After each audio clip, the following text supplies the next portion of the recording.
Tuhan kami yang terbaik di hadapan-Mu. Terima kasih Tuhan, kami serahkan juga kebenaran firman-Mu yang kami boleh terima pagi hari ini, menguatkan setiap kami, menuntun setiap kami dalam anugerah-Mu, dan pada akhirnya hidup kami terus senantiasa hidup dalam kemenangan, anugerah, dan kasih karunia di dalam Engkau Yesus Kristus Tuhan.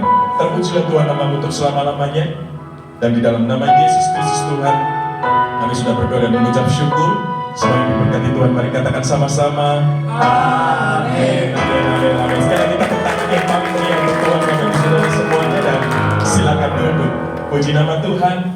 Kita bersyukur anugerah Tuhan senantiasa nyata dan melimpah di dalam kehidupan kita, dan kita tidak terasa Bapak Ibu Saudara semuanya kita masuk di bulan yang baru, di bulan Maret ini Bapak Ibu Saudara semuanya. Dan seperti biasa di bulan yang baru kita akan masuk seri kebenaran firman Tuhan yang baru, yaitu family blessing atau berkat keluarga. Saya percaya, saya berdoa melalui firman Tuhan yang kita terima dalam bulan ini Bapak Ibu Saudara semuanya, setiap kita sungguh-sungguh keluarga kita, hidup kita terima berkat Tuhan, terima mujizat Tuhan, terima anugerah Tuhan, terima kasih karunia Tuhan yang besar dalam kehidupan kita, dan sungguh-sungguh melalui keluarga kita, melalui hidup kita, nama Tuhan dipermuliakan dan kita semakin dipakai untuk menjadi alat bagi kemuliaan nama Tuhan. Dan bukan hanya dalam minggu ini saja Bapak Ibu Saudara semuanya, maka oleh sebab itu biarlah seri kebenaran firman Tuhan ini menjadi satu kesatuan pengajaran yang utuh yang bisa kita lakukan dengan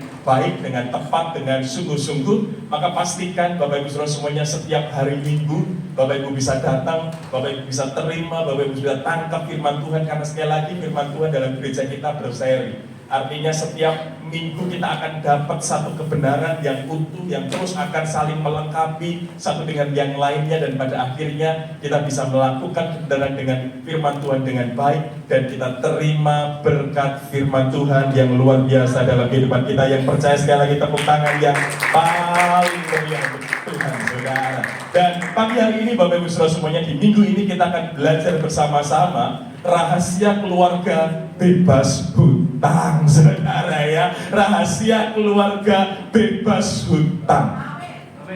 Yang punya hutang deg-degan ini, saudara ya. Alah Pak ngapain toh Pak? Gereja kok bahas hutang segala itu, ngapain toh Pak? Itu kan gak perlu, itu kan gak penting, itu kan gak relevan gitu saudara ya. Karena itu kan pribadi saya. Kan yang bayar hutang saya, bukan gereja. Gitu kan saudara kan? Yang butuh kan saya. Ada kalau kita nggak hati-hati Bapak Ibu Saudara semuanya, maka kita seolah-olah memisahkan antara kehidupan rohani dan kehidupan secara jasmani, secara harafiah. Padahal Bapak Ibu Saudara semuanya, kita harus memahami bahwa kehidupan kita ini menjadi satu kesatuan.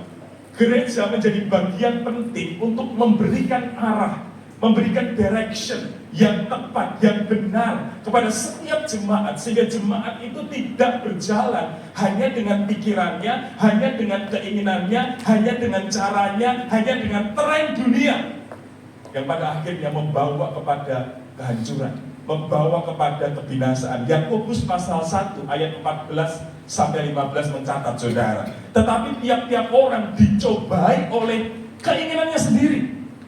Bukan hanya iblis yang mencobai kita, tetapi oleh keinginannya sendiri. Maka hati-hati. Dan karena ia diseret dan dipikat olehnya, dan apabila keinginan itu telah dibuai, ia melahirkan dosa, dan apabila dosa itu sudah matang, ia melahirkan maut. Itu sebuah fakta. Itu sebuah hal yang kita bisa pahami. Dalam aplikasinya ada berapa banyak di luar sana yang pada akhirnya terjerat hutang, ekonominya sulit dalam keluarga, dan pada akhirnya menyebabkan kehancuran dalam keluarga. Ada berapa banyak di luar sana keluarga jadi hancur, keluarga jadi tercerai-berai, bahkan saudara tingkat bunuh diri pun salah satu indikatornya, salah satu alasannya karena terlilit hutang. Hutang pinjol saudara, hutang konsumtif, hutang-hutang itu yang pada akhirnya membuat seseorang terjerat, yang sebelumnya wah gak apa-apa Pak, gesek, foto selfie saja, tanda tangan online saja, sudah langsung cair, gak sampai 24 jam, 1 kali 24 jam. Gampang sekarang cari hutang saudara. Tapi setelah itu begitu menyicil saudara, benar-benar mencicil saudara. dan akhirnya ujung-ujungnya jadi binasa, ujung-ujungnya keluarganya jadi hancur, dan akhirnya benar-benar kehilangan anugerah dan kasih karunia Tuhan. Maka penting Bapak Ibu Saudara semuanya, sekali lagi, ini bukan sebuah hal yang pada akhirnya seolah-olah gereja ingin mencampuri kehidupan pribadi Bapak Ibu Saudara semuanya. Tetapi sekali lagi, di gereja kita, gembala kita, dan saya secara pribadi rindu setiap kita, jemaat keluarga Allah, keluarga-keluarga setiap kita menjadi keluarga-keluarga yang diberkati Tuhan, keluarga-keluarga yang terus boleh jadi berkat, jadi alat bagi kemuliaan nama Tuhan. Maka oleh sebab itu, biarlah firman Tuhan hari ini kita terima, kita tangkap dengan hati yang terbuka, dengan pikiran yang benar-benar jernih, dengan bijaksana, sehingga pada akhirnya firman Tuhan yang mungkin ada beban hutang, mari sama-sama kita renungkan firman Tuhan ini sama-sama, dan kita benar-benar bisa mempertanggungjawabkan segala sesuatu yang kita lakukan dengan kesungguhan hati. Dan saya percaya setiap kita sungguh-sungguh diberkati untuk kita bebas dari hutang, saudara. Yang belum berhutang jangan coba-coba ya Bapak Ibu ya, jangan ya Dik ya, gitu saudara ya. Karena sekali lagi Bapak Ibu saudara semuanya, memang di dalam dunia terjadi pro kontra saudara, terjadi pro dan kontra. Ada yang kemudian ya nggak apa-apa toh, yang penting kan nanti itu bisa menjadi sesuatu hal yang produktif, itu nanti bisa mengembangkan sesuatu dan lain sebagainya. Ada beberapa banyak yang kontra, yang enggak, karena Amsal 22 ayat 7, yang berhutang menjadi budak dari yang menghutangi. Sehingga benar-benar itu menjadi sesuatu hal yang aduh nggak bisa. Pokoknya enggak, gereja jemaat nggak boleh hutang. Hutang itu dosa. Amin. Nanti yang kerjanya di bank, Cik Catherine nanti langsung pusing, twing, nanti konsumenku gimana nanti Pak. Ya sekali lagi kita harus bijaksana. Kita harus dengan benar, dengan hati yang bijak untuk memahami tentang hutang ini Bapak Ibu Saudara semuanya. Maka memang begitu banyak pengajaran-pengajaran, begitu banyak diskusi-diskusi, begitu banyak hal-hal yang mungkin secara aplikatif kita nggak ngerti, kita nggak tahu. Maka penting Bapak Ibu Saudara semuanya untuk setiap jemaat keluarga Allah bukan hanya diperlengkapi di ibadah ini melalui firman Tuhan setiap hari Minggu, tapi penting bagi kita untuk bisa semakin diperlengkapi melalui som. Karena melalui som gereja keluarga Allah, di situ begitu banyak pengajaran-pengajaran yang pada akhirnya bisa menjawab apa yang selama ini menjadi pertanyaan kita. Pertanyaan kaitannya dengan persepuluhan, kaitannya dengan karunia rohani, kaitannya dengan akhir zaman, saudara, kaitannya dengan beberapa etika-etika di dalam kekristenan. Begitu banyak pertanyaan-pertanyaan itu yang pada akhirnya bisa kita dapatkan, bisa kita kemudian mendapatkan jawabannya yang tepat tentu saja sesuai dengan pengajaran dan doktrin gereja kita, sehingga kita bisa berjalan dengan benar, berjalan dengan baik sesuai firman Tuhan, dan kita dapat berkatnya. Maka saya dorong Bapak Ibu Saudara semuanya yang belum ikut som, bisa segera ikut som. Kita tentu saja dipermudah dengan berbagai fasilitas melalui online, juga bisa melalui Zoom. Bapak Ibu juga bisa ikut som. Yang punya kerinduan lagi untuk bisa melayani dan kemudian diperlengkapi lebih lagi, bisa juga mendaftar di STT El Shaddai sekalian promo gitu saudara ya. Karena sekali lagi Bapak Ibu Saudara semuanya, penting untuk kita bisa memahami dengan benar, dengan baik, dengan bijak segala sesuatu yang Tuhan katakan dalam kehidupan kita. Sehingga pada akhirnya kita bukan hanya sekedar menjadi orang Kristen yang kerdil dalam tanda kutip saudara, tetapi kita menjadi orang Kristen yang dewasa, yang matang, yang terus berakar kuat dalam firman Tuhan dan bertumbuh di dalam Tuhan dan menghasilkan buah yang matang bagi kemuliaan nama Tuhan. Maka kita kembali ke laptop saudara, pembahasan kita yaitu tentang hutang saudara ya. Ada beberapa yang kemudian berpikir bahwa hutang itu kayak sebuah dosa. Hutang itu kayak Pak dosa ya Pak ya hutang itu. Karena apa saudara? Kita lihat Bapak Ibu Saudara semuanya, apa yang kemudian firman Tuhan katakan tentang hutang itu. Roma 13 ayat yang ke-8. Janganlah kamu berhutang apa-apa kepada siapapun juga. Benar toh Pak. Firman Tuhan jelas loh Pak, literal langsung teksnya. Jangan berhutang.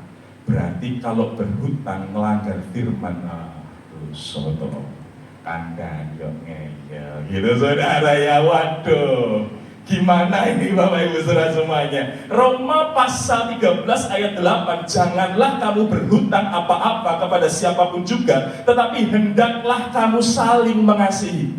Kalau secara literal saja kemudian kita baca ayat ini, itu pada akhirnya seolah-olah menjadi sesuatu yang pro kontra, kontradiktif saudara. Tetapi kalau Bapak Ibu pelajari dalam konteksnya, Alkitab mencatat bahwa Paulus dalam kitab ini saudara tidak hanya serta-merta kemudian jangan berhutang, tidak.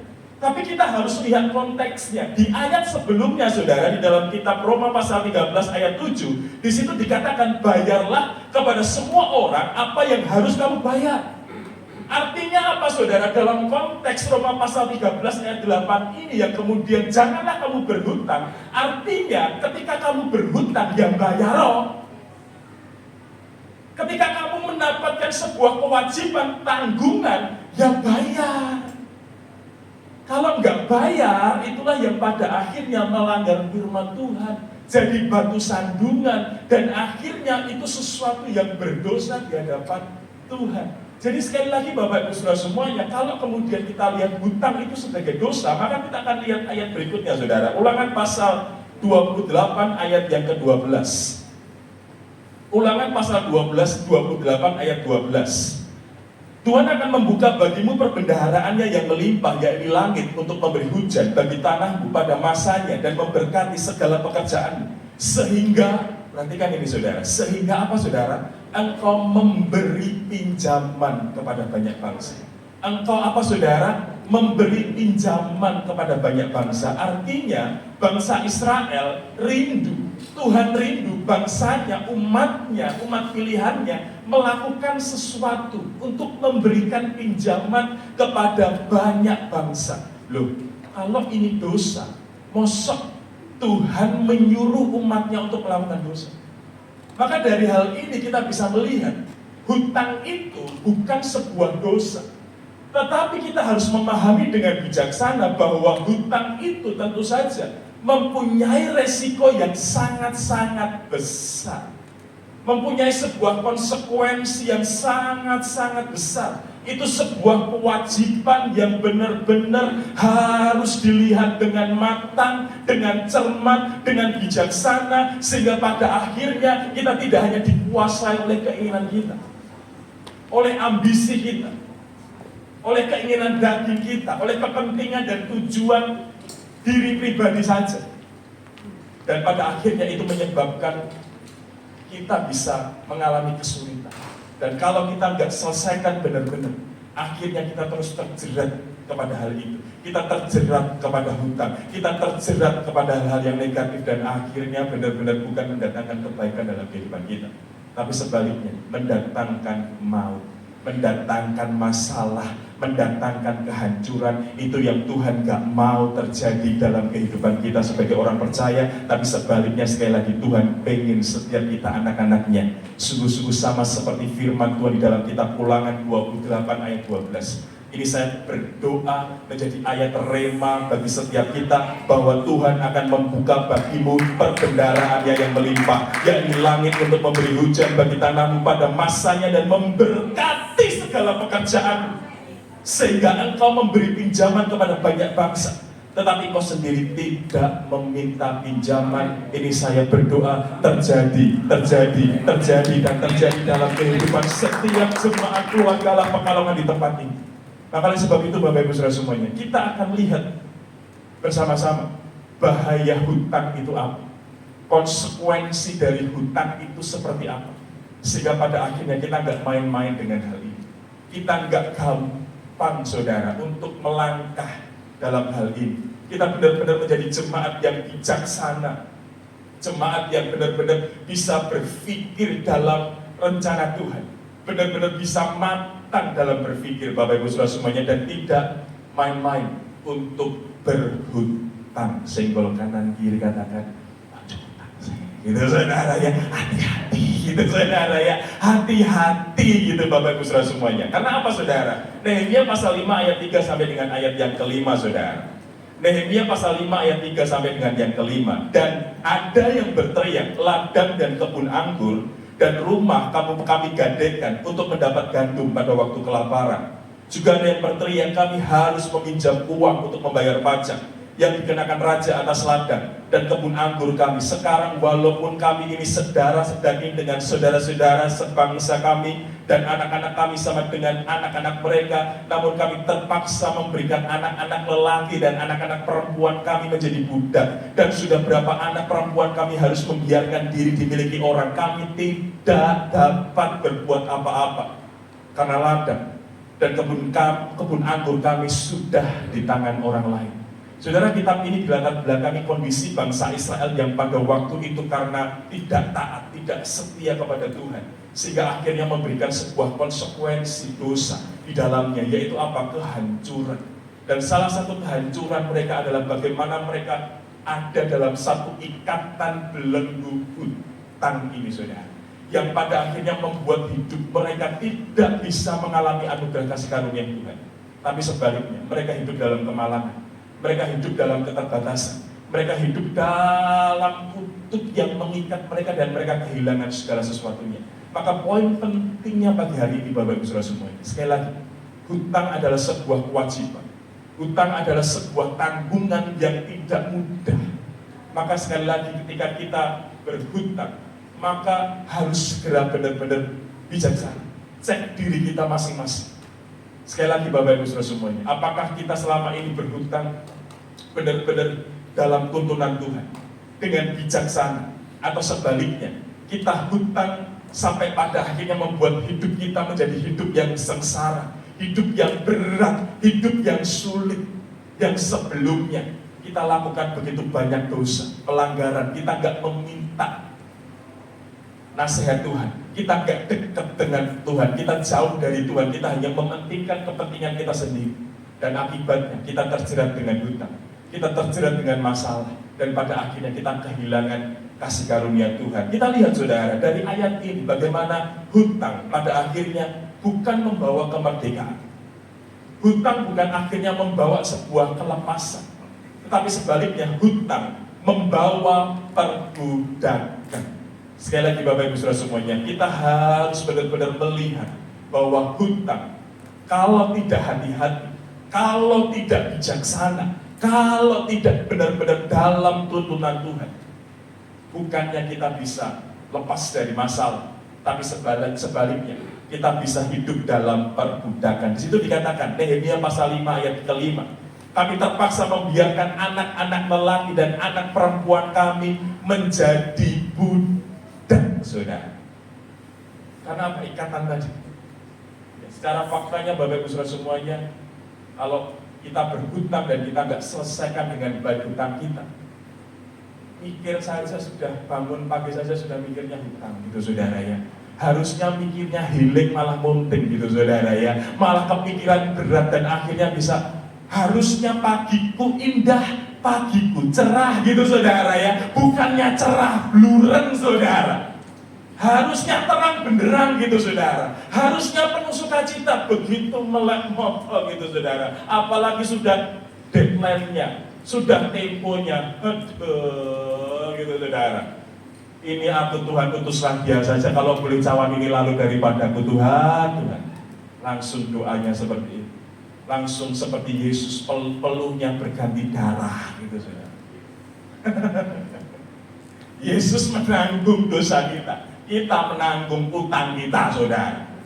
Hati-hati, hati-hati, bijaksana sungguh-sungguh, karena kalau tidak kita akan terus dicekam oleh ketakutan, kita dicekam oleh perbudakan, kita nggak merdeka, kita mau melakukan sesuatu itu rasanya aduh sesok bayar utang bener gitu saudara. Terus pikirannya ini benar-benar, kalau kita nggak hati-hati, kalau kita nggak benar-benar ngitung dengan baik, kalau kita nggak cermat menata hidup kita, keuangan kita, maka bukannya untung buntung saudara, bukannya menjadi sebuah solusi, tapi itu menjadi sebuah pil pahit yang pada akhirnya kita tidak bisa menikmati itu. Bukan hanya itu saja saudara, hutang pada akhirnya bisa menghancurkan kekayaan dan warisan.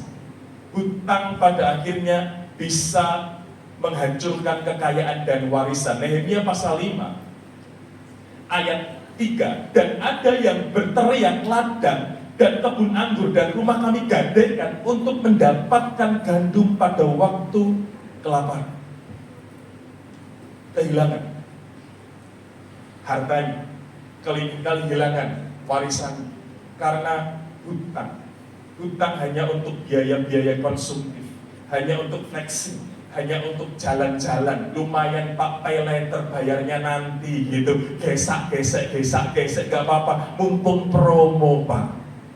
Begitu bayar, eneng wae alangane gitu saudara ya. Akhirnya munting, pusing 7 keliling.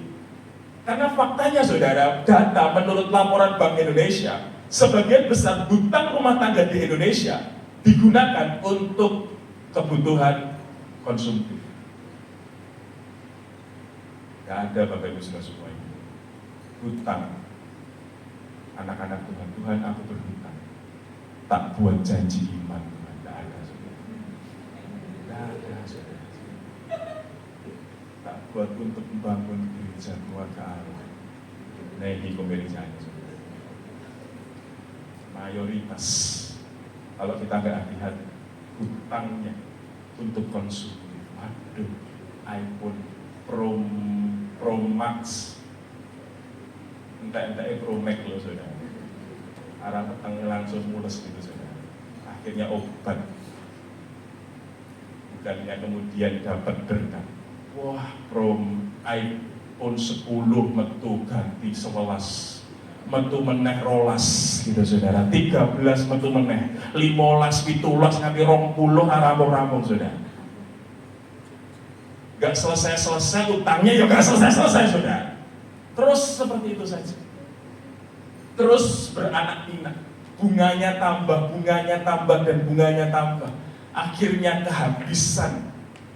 Bapak Ibu Saudara semuanya, isu yang terbesar hari ini Bapak Ibu Saudara semuanya, saya juga bisa melihat bagaimana salah satu perusahaan besar di kota Solo yang karyawannya itu ribuan, saudara. Kemarin kolaps, hancur, lain, dan harus mem-PHK ribuan besar. Saya sebagai orang Solo pada waktu itu berpikir nggak mungkin perusahaan itu bisa kolaps, karena itu benar-benar menjadi tulang punggung Solo, saudara. Tulang punggung Karisidenan Solo pada waktu itu. Karena apa saudara? Bukan hanya ratusan, puluhan ribu saudara karyawan. Besar sekali. Tapi faktanya saudara, perusahaan ini gak bisa memitigasi, gak bisa mempentensi dengan benar tentang salah satu masalah terbesarnya adalah hutang. Dan itu pada akhirnya membuat benar-benar kolap, hancur benar-benar. Yang harus akhirnya kemudian disita, yang harus akhirnya kemudian mem-PHK begitu banyak ribuan. Fakta membuktikan perusahaan besar sekali, seorang ahli yang dapat warisan, yang dapat sebuah kesempatan untuk bisa memperbesar, tapi faktanya habis. Karena nggak bisa memaksimalkan, mengelola pendapatannya dengan baik, akhirnya habis. Selain itu Bapak Ibu Saudara semuanya, hutang pada akhirnya membawa tekanan dan kehilangan damai sejahtera. Itu fakta. OJK Bapak Ibu Saudara semuanya, dalam datanya menurut survei dari OJK, Otoritas Jasa Keuangan saudara, lebih dari 50% masyarakat yang terlilit hutang, terutama dari pinjaman online, merasa tertekan secara mental dan emosional, dan banyak kasus pada akhirnya berujung pada gangguan kesehatan mental atau bahkan tindakan ekstrem seperti maut. Akhirnya di Kota Solo Bapak Ibu Saudara semuanya, di situ ada Solo Safari, tempat wisata. Tapi hati-hati, sebelahnya saudara ada jembatan judul. Itu bukan tempat wisata untuk gelantungan saudara, bukan saudara. Tapi faktanya beberapa waktu ini tempat itu menjadi tempat yang paling populer untuk orang melakukan percobaan bunuh diri saudara. Beneran saudara, di Kota Solo. Sampai ketika saya ngobrol sama anggota kepolisian, dalam satu hari saya pernah cerita di tempat ini, dalam satu hari saja angka tingkat percobaan bunuh diri dalam satu hari di tempat yang sama saudara, itu bukan hanya 1, 3. Yang duanya bablas, nggak tahu pulang kemana saudara. Yang satunya puji Tuhan bisa diselamatkan. Dan mayoritas mereka ditanya, itu fakta. Itu yang tidak bisa dipungkiri. Maka hati-hati sekali lagi, karena sekali lagi hutang bukan pada akhirnya membawa kemerdekaan, tetapi tekanan. Hutang juga pada akhirnya mengganggu hubungan sosial. Bahkan ada berapa banyak anak-anak menjadi korban bullying karena orang tuanya berhutang dan nggak bisa bayar, sehingga di sekolah kemudian menjadi bulan-bulanan teman-temannya, dan akhirnya dia mengalami tekanan begitu luar biasa, dia nggak bisa move on, dan pada akhirnya dia kehilangan kesempatan untuk mendapat pendidikan. Bukan salah anaknya, karena orang tuanya. Dan berapa banyak akhirnya keluarga jadi terisolasi, malu, mengurung diri, karena itu tadi, hutangnya banyak, hutangnya sekabrek saudara, sehingga akhirnya tertolak dari komunitas. Itu bahayanya saudara. Itu sebuah konsekuensinya, dan itu yang kemudian harus membukakan hati dan pikiran kita untuk benar-benar bijaksana dalam mengelola keuangan kita.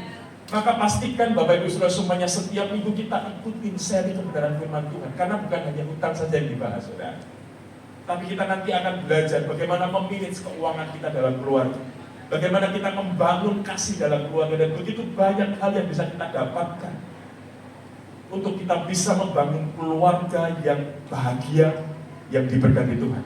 Maka pastikan kita setiap hari Minggu ikut ibadah.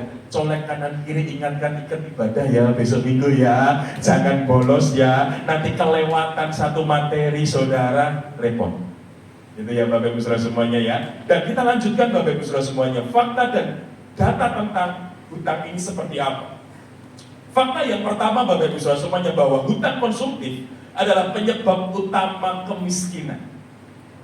Ganti handphone saudara yang kelihatannya bagus, kameranya 3, 5, 10 saudara, genteng kameranya gitu, sudah sekali selfie langsung luar biasa hasilnya. Tapi itu nggak membuat diri kita jadi kaya. Ketok kaya gitu saudara ya, kelihatannya kaya, sok kaya. Tapi yang enggak saudara ya, enggak ada. Malah kemudian tagihannya banyak, malah hutangnya numpuk, malah enggak bisa melakukan begitu banyak hal yang sebenarnya Tuhan percayakan. Data dari OJK sekali lagi menunjukkan bahwa mayoritas pengguna kartu kredit di Indonesia hanya membayar cicilan minimum. Wah, enggak apa-apa cicilannya 5 tahun, bahkan mobil sekarang ada 8 tahun saudara. Bahkan sampai 15 tahun gitu saudara. Murah Pak, 1.500.000. DP-nya murah ringan, nyicilnya sampai 8 tahun, 10 tahun. Wow, gampang Pak, 1,5 tahun enteng. Gampang, gajinya 5 juta, enteng, 1,5 tahun sesasi, rong sasi. Belum mikir maintenance-nya, belum mikir servisnya. Begitu 5 tahun servisnya nggak ada saudara. Servisnya nggak gratis lagi, bayar saudara, tambah lagi kayak gajinya ramu muda saudara, luar biasa gitu saudara, tambah lagi, dan tambah lagi. Kelihatannya nyetir keren, wah, Pak mobil, tak kepanasan, Pak AC,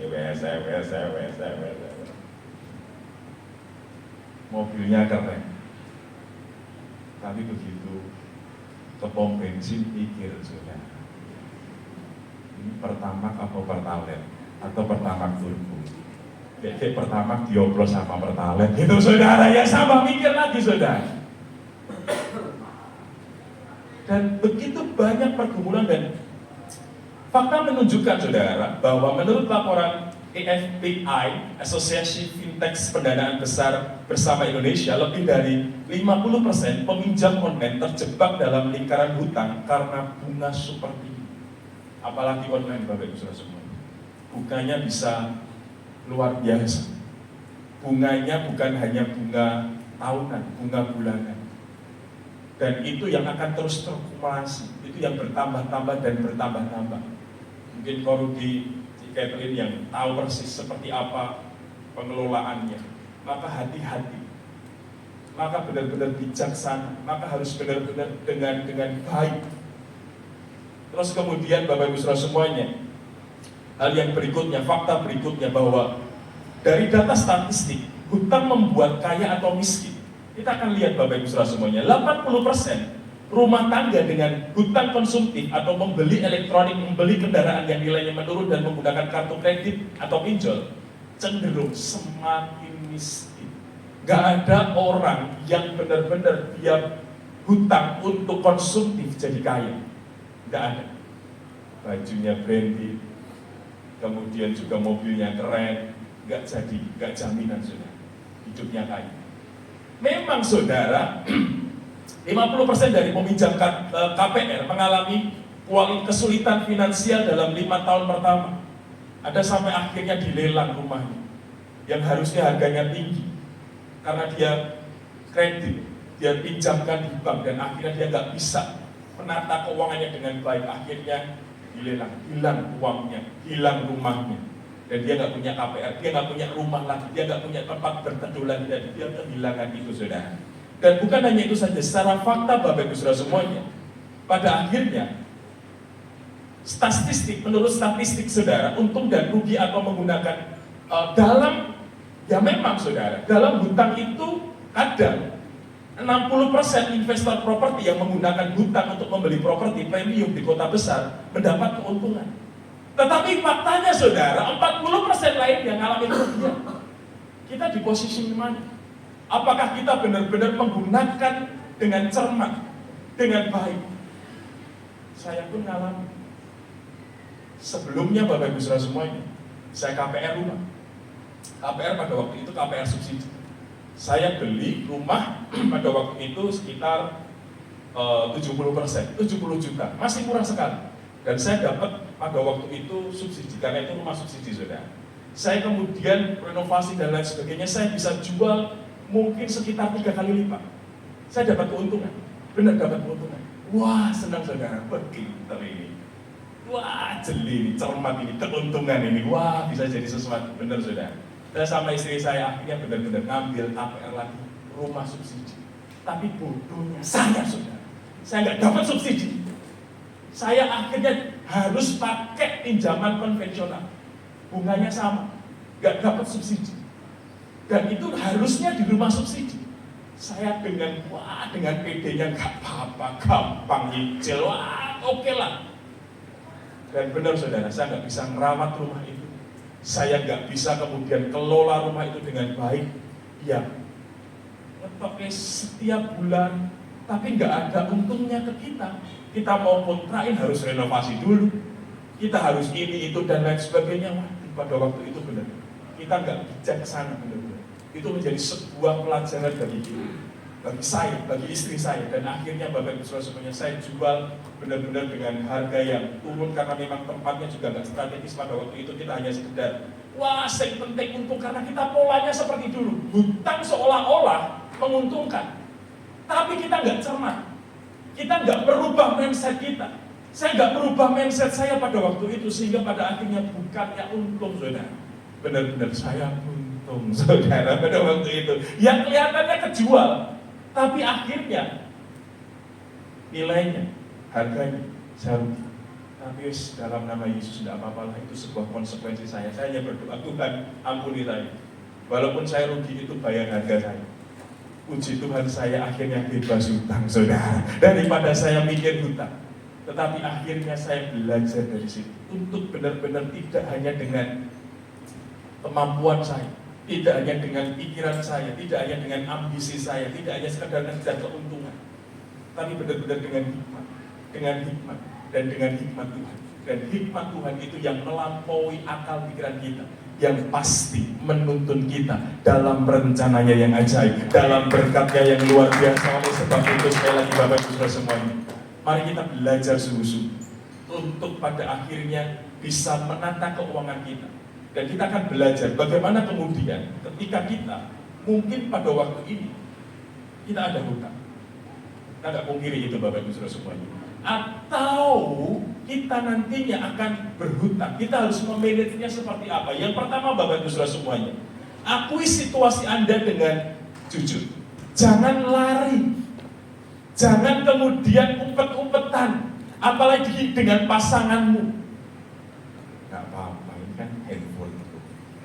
lumayan ini kan, butuh ini, nggak apa-apa, tanda tangan sendiri kok, sudah ngerti lumayan ini. Nah, hati-hati. Karena apa Bapak Ibu Saudara semuanya? Kita mungkin akan mengalami resiko itu. Tetapi ketika kemudian hutang itu menjadi satu bagian dalam keluarga, maka resiko itu bukan hanya untuk kita, tapi resiko itu akan bersama-sama dengan keluarga kita. Maka hari ini benar-benar jujur, terbuka dengan pasanganmu dan khususnya kepada Tuhan. Anda bisa melihat bagaimana seorang janda Nabi pada waktu itu yang terlilit hutang luar biasa di dalam kitab 2 Raja-Raja pasal 4 ayat 1-7. Sampai anaknya saja dia harus jual untuk membayar hutang. Tapi apa yang terjadi Bapak Ibu Saudara semuanya? Ketika kemudian Nabi Elia pada waktu itu datang kepada janda Nabi, dia jujur terbuka, dia mengakui semuanya.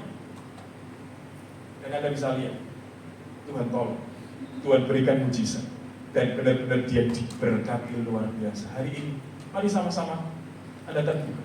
Walaupun mungkin resikonya besar, walaupun mungkin akan terjadi konsekuensi di dalamnya, jauh lebih bijak untuk kita bisa jujur daripada acur saudara, daripada hancur semuanya. Jujur, apalagi dengan Tuhan. Datang kepada Tuhan dan minta hikmat. Dengan terbuka minta ampun. Kalau mungkin selama ini kita tidak mengejar, sama seperti saya. Ketika saya kemudian gagal untuk benar-benar bisa berhutang KPR dengan hikmat Tuhan, saya gagal itu, saya minta ampun kepada Tuhan. Saya minta pertolongan Tuhan. Pada waktu itu saya penting rumahku laku. Tuhan kirim, Tuhan konsumen, agar benar-benar aku mau bebas hutang. Aku gak mau tanggungan lagi, aku mau merdeka. Dan luar biasa pada waktu itu benar-benar saya iklankan di OLX sampai 3 tahun saudara, gak laku-laku saudara, gak payu-payu saudara. Ada yang mau lihat gagal lagi, ada yang mau lihat gagal lagi, mau ini itu dan lain sebagainya, administrasinya repot, rumit sekali dan lain sebagainya, karena itu masih di tanggungan bank. Tapi sekali lagi saya berdoa Tuhan tolong dan Tuhan tolong, dan puji Tuhan akhirnya ada konsumen yang bisa beli dengan caranya Tuhan yang luar biasa, cepat begitu saja dalam waktu satu atau 2 hari selesai. Dan akhirnya saya merdeka, saudara. Dan itu sebuah kelegaan yang luar biasa. Itu sebuah kemerdekaan yang luar biasa. Saya akui itu saudara. Dan itu yang membuat hidup saya, keluarga saya jadi lebih sukacita. Yang kedua Bapak Ibu Saudara semuanya, bagaimana kemudian caranya? Prioritaskan hutang dengan strategi yang tepat, dengan strategi yang baik. Mana yang bisa dilunasi, lunasi dulu. Sekali lagi Bapak Ibu Saudara semuanya, sama seperti kita tadi di dalam kitab Roma tadi, bahwa janganlah berhutang, artinya janganlah kemudian menanggung beban sesuatu kewajiban dan kemudian gak melakukan kewajiban itu. Hutang harus dibayar, sekali lagi Bapak Ibu Saudara semuanya. Hutang harus dibayar. Maka kita harus memanage mana sekiranya hutang yang memang bisa diprioritaskan untuk dibayar. Bahkan ketika kita harus menjual aset kita, motor kita, mobil kita, atau sesuatu yang kita bisa prioritaskan untuk pada akhirnya kita bisa melepas dari satu hutang dan kita bisa kemudian bertahap menyusun keuangan kita dengan baik, tidak ada salahnya. Dan itu yang pada akhirnya membuat kita bisa lepas dari hutang. Yang ketiga Bapak Ibu Saudara semuanya, hentikan kebiasaan berhutang. Kalau kita gak hati-hati, yang penting kan bisa bayar. Yang penting kan bisa ada nanti rencananya gimana. Karena sekali lagi kalau kita gak hati-hati, hutang itu pada akhirnya jadi kebiasaan, jadi habit, jadi sesuatu yang terpola. Kalau pengen sesuatu ya hutang. Nah itu saudara. Kalau pengen dapat sesuatu hutang, dan hutang, polanya akan seperti itu. Prinsipnya akan menjadi seperti itu. Dan Bapak Ibu Saudara semuanya, sekali lagi, itu bukan prinsip Alkitabiah, tapi prinsip Alkitabiah adalah bagaimana kita setiap anak-anak Tuhan diberkati. Kita tidak berhutang, tapi sebaliknya kita memberikan pinjaman, kita jadi berkat. Maka mindset itu yang harus kita rubah, bahwa kita mendapatkan segala sesuatu bukan karena hutang, karena kita mendapatkan segala sesuatu adalah dari Tuhan. Dan bagi kemuliaan nama Tuhan, Tuhan bisa mengerjakan perkara-perkara yang dahsyat dalam kehidupan kita. Maka ubah mindset kita, ubah pola pikir kita, ubah cara kita untuk melihat segala sesuatu bahwa gak hanya melalui hutang kita bisa dapat sesuatu. Tuhan bisa berikan kepada kita hikmat-hikmat yang lain. Maka penting Bapak Ibu Saudara semuanya untuk sungguh-sungguh datang kepada Tuhan. Kemudian juga ketika kita punya hutang yang banyak dan pada akhirnya kita sulit untuk mengelola, sulit untuk menyelesaikan itu, bisa negosiasi. Bisa kemudian datang kepada peminjamnya dan kemudian kita bisa negosiasi ulang.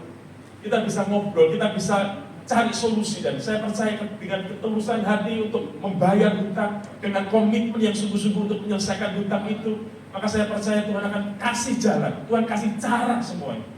Dan saya percaya juga Tuhan kasih materinya untuk kita bisa menyelesaikan hutang tersebut. Dan kemudian juga tingkatkan penghasilan kita. Tidak dipungkiri Bapak Ibu Saudara semua, hutang tentu saja ya harus dibayar dengan uang. Hutang nggak bisa dibayar hanya dengan kertas, Bapak Ibu Saudara semua. Kalau ada, saya tak hutang saudara. Hutang harus pada akhirnya dibayar dengan uang. Nggak bisa dibayar dengan gaun, nggak bisa dibayar dengan janji, apalagi dengan cinta, saudara. Nggak ada. Nggak ada, saudara. Kalau ada saya mau. Ya, hutang pasti dibayar dengan uang. Maka kita harus memikirkan bagaimana kemudian kita mendapatkan penghasilan tambahan untuk bisa membayar hutang itu. Maka sekali lagi sama seperti janda Nabi di dalam kitab 2 Raja-Raja pasal 4 yang ayat yang kedua, jawab Elisa kepadanya, apakah yang dapat kuperbuat bagimu? Beritahukanlah kepadaku apa-apa yang kau punya di rumah. Berkatalah perempuan itu, hambamu ini tidak punya sesuatu apapun di rumah kecuali sebuah buli-buli berisi minyak, tetapi hanya minyak saja yang dimiliki oleh janda ini, saudara. Tapi itu bisa lebih dari cukup. Tuhan melipat gandakan minyak itu, dan minyak itu pada akhirnya bisa dipakai untuk membayar apa yang menjadi kewajiban dari janda ini. Sama halnya, mari doa sama-sama. Tuhan, apa yang ditunjukkan di dalam kehidupan kita, apa yang bisa kita lakukan? Mungkin kita bisa melakukan hal-hal yang sederhana, kita mungkin bisa masak, kita mungkin bisa melakukan hal-hal kecil yang pada akhirnya ketika hikmat Tuhan itu muncul, maka kita bisa pakai untuk menghasilkan penghasilan tambahan, dan pada akhirnya itu menjadi berkat bagi kita untuk kita bisa menyelesaikan hutang-hutang kita. Maka sekali lagi Bapak Ibu Saudara semuanya, minta hikmat Tuhan, dan juga tentu saja hal-hal yang memang bisa kita kurangi, hal-hal yang bisa kita kendalikan, tentang makanan, tentang kebiasaan-kebiasaan kita yang biasanya, wah kalau nggak makan enak itu nggak kenyang Pak, gitu saudara ya. Kalau nggak ke fast food, kalau nggak KFC, McD, Pizza Hut, nggak level Pak, gitu saudara ya. Enggak saudara. Ya kalau di sini nggak tahu, rata-rata makan itu besar berapa. Kalau di Solo Bapak Ibu Saudara semuanya 5.000, 10.000 masih bisa kenyang kok Bapak Ibu Saudara semuanya. Airnya bawa sendiri gitu saudara ya, nasinya bawa sendiri gitu. Di warung kayak gitu tinggal makan tempe kemal sambil 2.000, 3.000 sudah saudara, nasinya bawa sendiri. Tapi tinggal nanti berani malu enggak, itu masalahnya, gitu aja sih saudara ya. Saya pun juga menerapkan prinsip ekonomi kok saudara. Saya sama istri saya kalau kemana-mana lumayan, karena minum saja, air putih saja 3.000 saudara. Air putih saja mungkin bisa 5.000, apalagi teh. Saya sama istri saya nggak malu bawa galon sendiri saudara. Irit saudara, lumayan saudara. Daripada buat gelondoran minum saja, bisa beli lauknya saudara. Ini prinsip ekonomi Pak. Mungkin bagi Pak itu pelit gitu saudara, kan bukan pelit saudara, berhikmat. Karena sekali lagi semuanya itu kembali lagi kita bisa kelola dengan baik. Bukan hanya bicara gengsi saudara, makan itu gengsi gitu saudara, kan prinsipnya gitu saudara ya. Tapi kalau kita benar-benar hati yang jujur, kita bisa memanage dengan keuangan kita dengan baik, dan pada akhirnya kita menggunakan kuasa Tuhan untuk pada akhirnya kita bisa terima pertolongan Tuhan. Dan kita juga bisa terus ikuti instruksi Tuhan. Apa yang Tuhan inginkan. Sama seperti janda Nabi, saudara, dalam 2 Raja-Raja pasal 4 ayat yang ketiga. Lalu berkatalah Elisa, pergilah, mintalah bejana-bejana dari luar, daripada segala tanggamu, bejana-bejana kosong, tetapi jangan terlalu sedikit. Artinya ada sebuah instruksi. Sama halnya Bapak Ibu Saudara semuanya. Kadang kalau kita gak hati-hati, kita akan seolah-olah hanya sekedar dengan cara kita. Tapi Tuhan bisa menggunakan caranya untuk memberkati kita. Maka hari ini dengar-dengaran akan firman Tuhan dengan sungguh-sungguh. Dengar apa yang menjadi instruksi Tuhan. Bahkan instruksi yang seperti firman Tuhan bulan yang lalu tentang langit terbuka untuk mencurahkan berkat-berkatnya bagi setiap kita. Mungkin Tuhan instruksikan kita untuk tetap setia memberikan persepuluhan. Lakukan itu, saudara. Mungkin Tuhan instruksikan kita tabur benih profetik. Dan itu sesuatu hal yang pada akhirnya membuat kita bukan akhirnya kehilangan berkat Tuhan. Tetapi sebaliknya itu menjadi satu bagian iman kita. Tuhan, aku gak mau dengan cara. Sekali lagi itu bukan untuk menyogok Tuhan, bukan. Tetapi itu sebuah pernyataan iman kita bahwa Tuhan, aku mau bebas hutang, aku mau diberkati, mau makan dengan ini, dengan apa yang aku berikan. Menjadi langkah imanku Tuhan, bahwa aku menyerahkan sepenuhnya apa yang aku miliki untuk kemuliaan Tuhan. Dan jadilah kehendak-Mu. Dan kita terus hidup dalam kebenaran firman Tuhan. Kita hidup dalam hadirat Tuhan. Kita hidup dalam ketaatan kepada firman-Nya. Dan saya percaya, dan saya berdoa, setiap jemaat keluarga Pekalongan di tempat ini diberkati Tuhan. Setiap kita bebas dari hutang, dan kita tidak berhutang, tapi sebaliknya kita memberikan pinjaman karena berkat Tuhan melimpah atas hidup kita. Mari kita bangkit berdiri dan kita persiapkan hati kita, hidup kita untuk menerima perjamuan kudus pagi hari ini yang menjadi satu tanda iman bahwa Tuhan sudah disalibkan untuk menebus dosa dan pelanggaran kita, sehingga kutuk itu dilepaskan, kutuk itu dihancurkan, dan kita terima berkat anugerah kasih karunia-Nya. Iman sungguh-sungguh Bapak Ibu Saudara semuanya. Perjamuan kudus ini bukan hanya sekedar seremonial, tetapi ini menjadi sebuah langkah iman kita bagaimana Yesus sudah mati bagi kita, menebus dosa dan pelanggaran kita, sehingga Dia yang adalah kaya rela jadi miskin untuk kita bisa menjadi kaya. Maka terima dengan iman perjamuan kudus pagi hari ini, dan kita alami sungguh-sungguh keselamatan, anugerah, dan berkat kasih karunia-Nya yang melimpah dalam kehidupan kita. Mari kita berdoa bersama-sama untuk perjamuan kudus pagi hari ini. Tuhan berkati, Tuhan rohani dan ampun, urapi setiap kami, kuduskan dan melayakan setiap kami, untuk kami boleh terima dan melakukan perjamuan kudus ini menjadi satu langkah iman kami bahwa Kau sudah tolong kami, Kau sudah berkorban bagi kami, sehingga kami boleh keselamatan, kami boleh berkat anugerah dan kasih karunia daripada. Terima kasih Bapak, kami lakukan perjamuan kudus ini dengan iman, dengan kekudusan di dalam nama Yesus Kristus Tuhan. Kami berdoa dan mengucap syukur. Haleluya, amin, amin. Silakan duduk Bapak Ibu Saudara semuanya.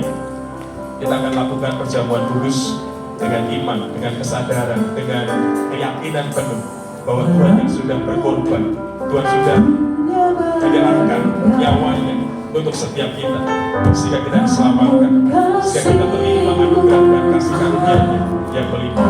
Terima dengan iman. Sekali lagi Bapak Ibu Saudara semuanya, roti dan ampun perjamuan kudus pagi hari ini. Dalam setiap rencana-Mu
Mari kita angkat roti perjamuan kudus kita di hadapan Tuhan. Malam sebelum Tuhan Yesus disalibkan, Yesus berkumpul dengan murid-muridnya. Dan ketika mereka sedang makan, Yesus mengambil roti, mengucap berkat, memecah-mecahkannya, lalu memberikannya kepada murid-muridnya dan berkata, ambillah, makanlah, inilah tubuhku. Apakah kita percaya roti yang kita makan adalah tubuh Kristus yang Dia sudah berikan untuk menebus dosa dan pelanggaran kita? Apakah kita percaya, saudara? Kita makan dengan iman dalam nama Yesus Kristus Tuhan.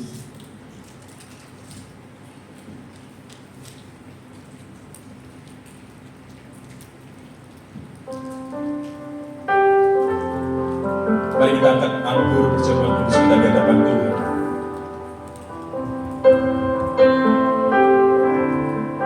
Sesudah itu yang mengambil cawan mengucap syukur lalu memberikannya kepada mereka dan berkata, minumlah kamu semua dari cawan ini, sebab inilah darahku, darah perjanjian yang ditumpahkan bagi banyak orang untuk pengampunan dosa.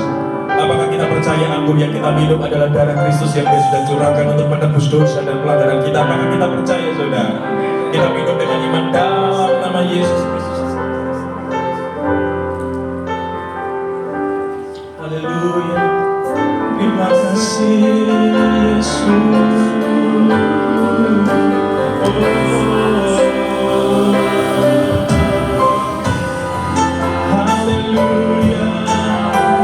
Yesus Tuhan.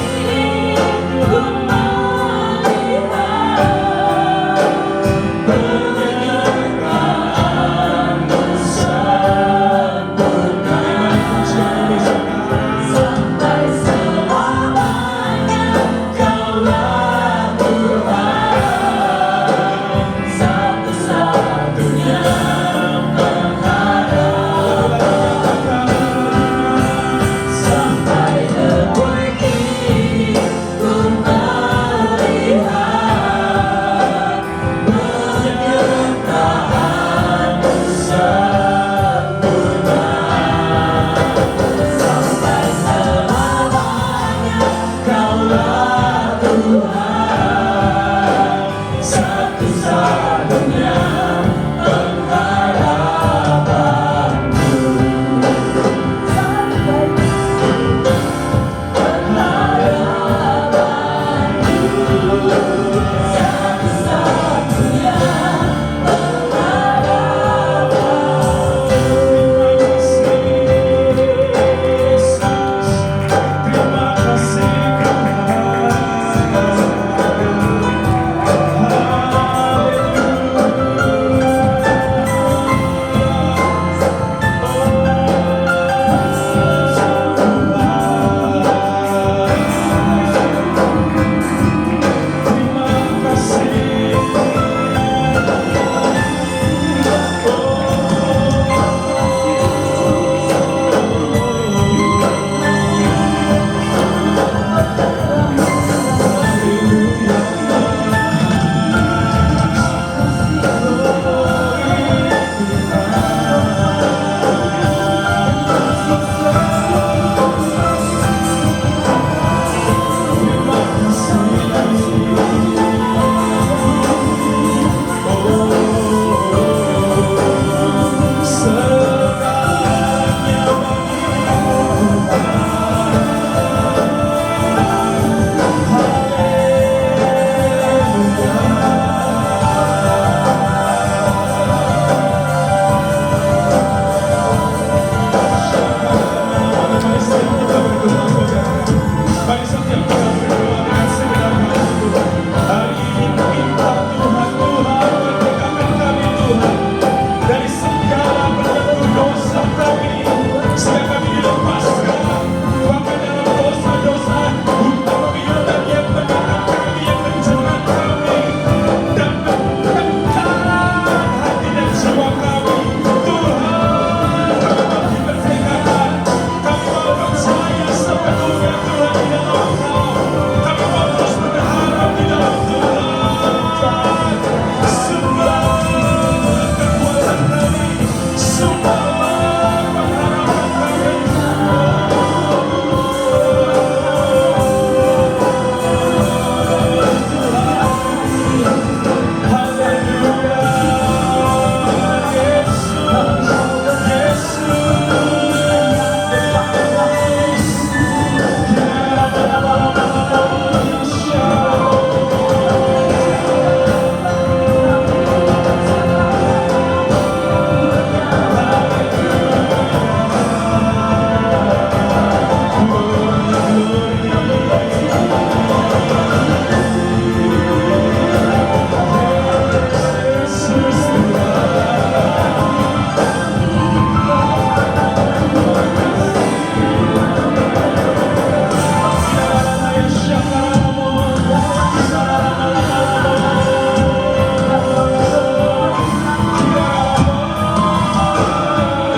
Terima kasih, terima kasih Yesus. Haleluya, haleluya. Glory to God.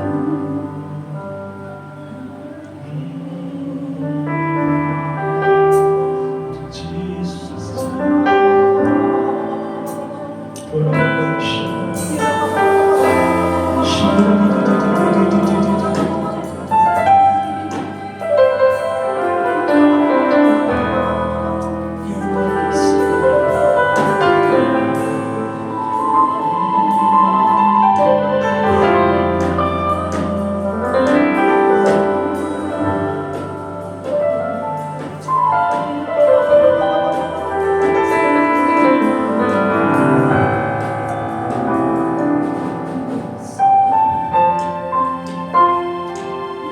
Tuhan, Kau yang terus tenangkan kami dalam hadirat-Mu.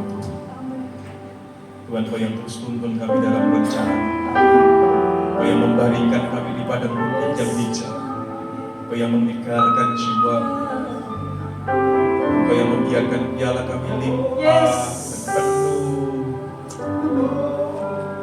Biarlah Tuhan pagi hari ini Tuhan dengan segenap hati kami tahu Engkau Allah yang mengasihi kami.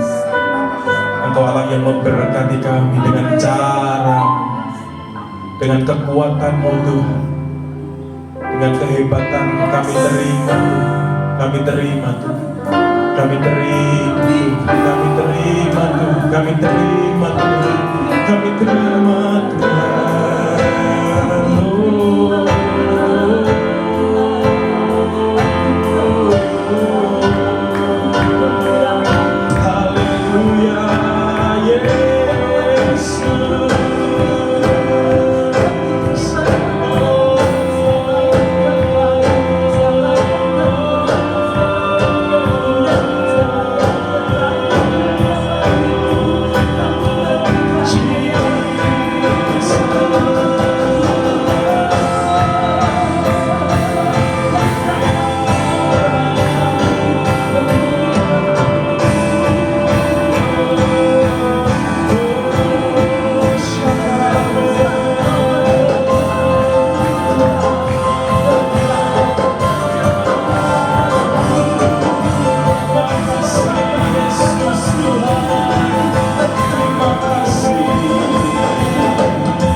Kami mau serahkan hidup kami, kami mau serahkan masa depan kami Tuhan, semuanya di dalam tangan Tuhan kuasa. Dan biarlah Kau yang bekerja dulu sekarang sampai selama-lamanya untuk mendatangkan kebaikan dalam kehidupan kami. Terpujilah Tuhan nama-Mu untuk selamanya. Dan di dalam nama Yesus Kristus Tuhan kami sudah berdoa dan mengucap syukur. Haleluya. Amin, amin, amin. Silakan duduk Bapak Ibu Saudara semuanya, kita akan mempersiapkan persembahan kita pagi hari ini.